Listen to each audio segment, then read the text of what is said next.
सर्वांचं या व्हिडिओमध्ये स्वागत आहे।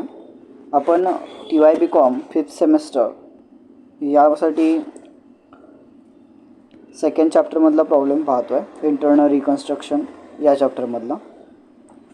बाकी काही न बोलता मी डायरेक्ट आता प्रॉब्लेमला सॉल्व करायला सुरुवात करूयात आपण। फर्स्ट आपण पाहूयात pass journal entries for the following transaction. म्हणजे या ठिकाणी आपल्याला काही ट्रान्झॅक्शन दिलेले आहेत आणि त्यासाठी आपल्याला जस्ट जर्नल एंट्रीज पास करायच्या आहेत। ओके, सो हेडिंग पहिली आपण समजून घेऊयात, pass journal entries for the following transaction. आता जर्नल एंट्रीज म्हटलं की प्रिपरेशन इज सिम्पल आहे। यामध्ये आपण जर्नल एंट्रीज असं टायटल देतो। जर ऑर्गनायझेशनचं नाव असेल तर ते वर येतं, नसेल तर डायरेक्ट जर्नल एंट्रीज म्हणून टायटल देतो। Then number, particulars, debit rupees आणि क्रेडिट एवढं आपल्याला प्रिपेअर करून घ्यायचं आहे।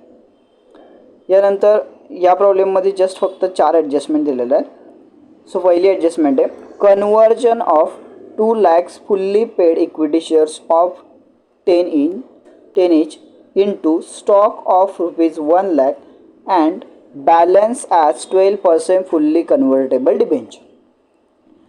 ॲडजस्टमेंट काय सांगते, conversion of 2 lakh fully paid equity shares of ₹10 आपल्याला काय करायचं आहे, कन्वर्जन करायचं आहे। आपल्याला काय करायचं आहे, कन्वर्जन करायचं आहे of ₹2 lakh fully paid equity shares. Okay, equity share कोणता बॅलन्स शो करतं, क्रेडिट बॅलन्स, कारण की आपलं काय असतं ते कॅपिटल असतं। ओके, सो जे आपले 2 लाखाचे इक्विटी शेअर्स आहेत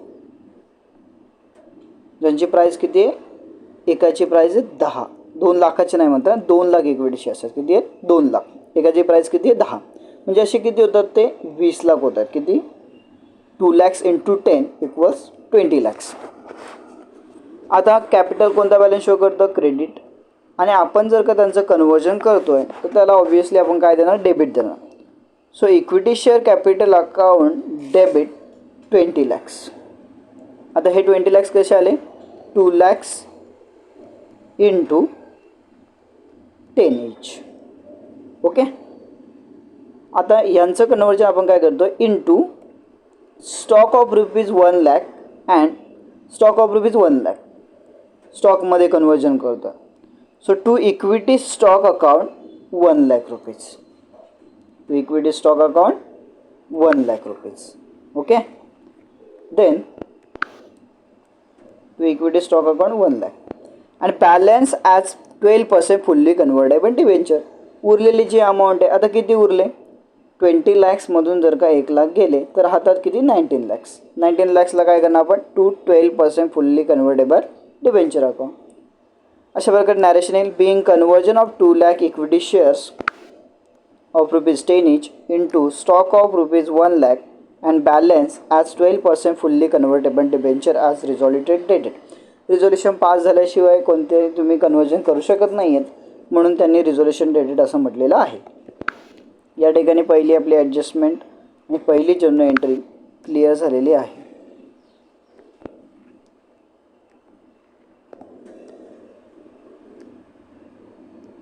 okay,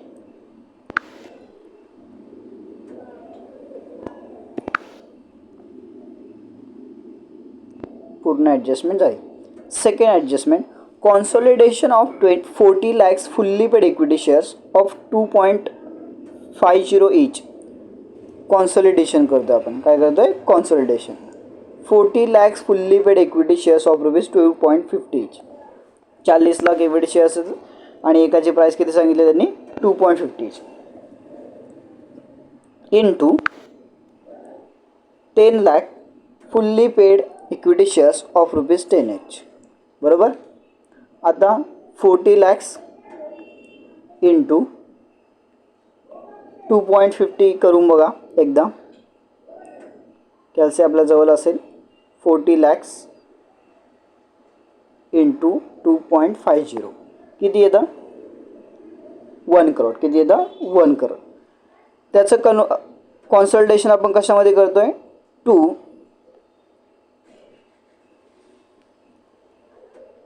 10 lakh fully paid equity shares into 10 each। आता 10 lakhs इंटू 10 किती होतात, 1 crore। सो पुन्हा एकदा इक्विटी शेअरला आपण काय देणार debit. Equity share capital account 2.50 debit देणार त्याला. आणि 2 इक्विटी शेअर कॅपिटल अकाउंट 10 रुपयाचे आता कॉन्सल्टेशन करणार. सो 1 crore आली.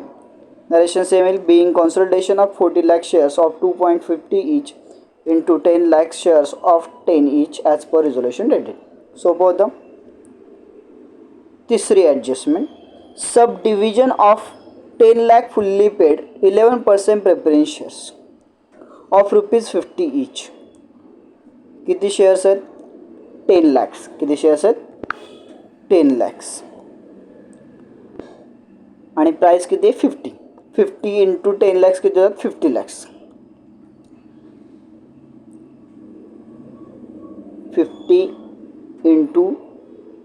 10 lakhs into 50. It's not a 5. 10 lakhs into 50 किती होतील आपले 5 crores into 50 lakh fully paid आहे preference shares of ₹10 each.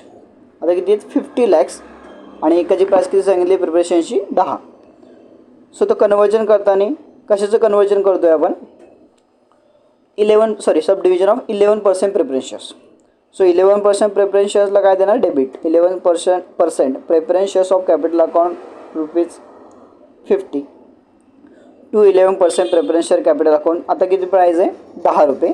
So 10 पुन्हा एकदा 5 crore येते. नरेशन ॲज अ सेम येईल. Being a sub division of 10 lakhs preference shares of ₹50 each into 50 lakh shares of 10 each as per resolution dated. Next and the last adjustment, conversion of 12% preference share of ₹5 lakhs. Already price दिलेली. किती आहेत shares 5 lakhs into 14% preference shares of ₹3 lakhs.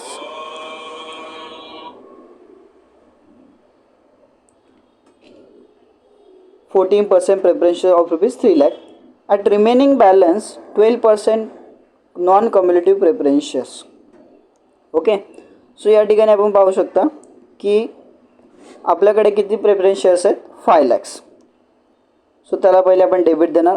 4th entry 12% preference share capital account 5 lakhs.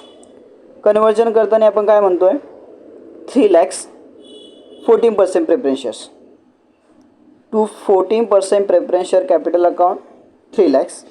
Remaining amount आता 5 lakh minus 3 lakhs किती उरतात आपल्याकडे 2 lakhs. So 12% non cumulative preference share capital account 2 lakhs.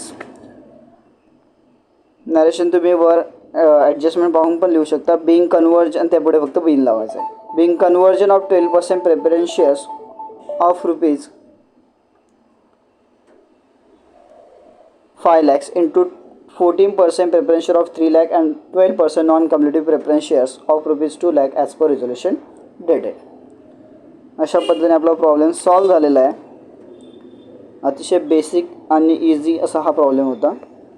आता ते एक गोष्ट फक्त लक्षात घ्यायची की प्रत्येक एंट्री झाल्यानंतर आपल्याला फक्त पर्टिक्युलरच्या कॉलममध्ये लाईन मारायची असते. Yes and thank you so much.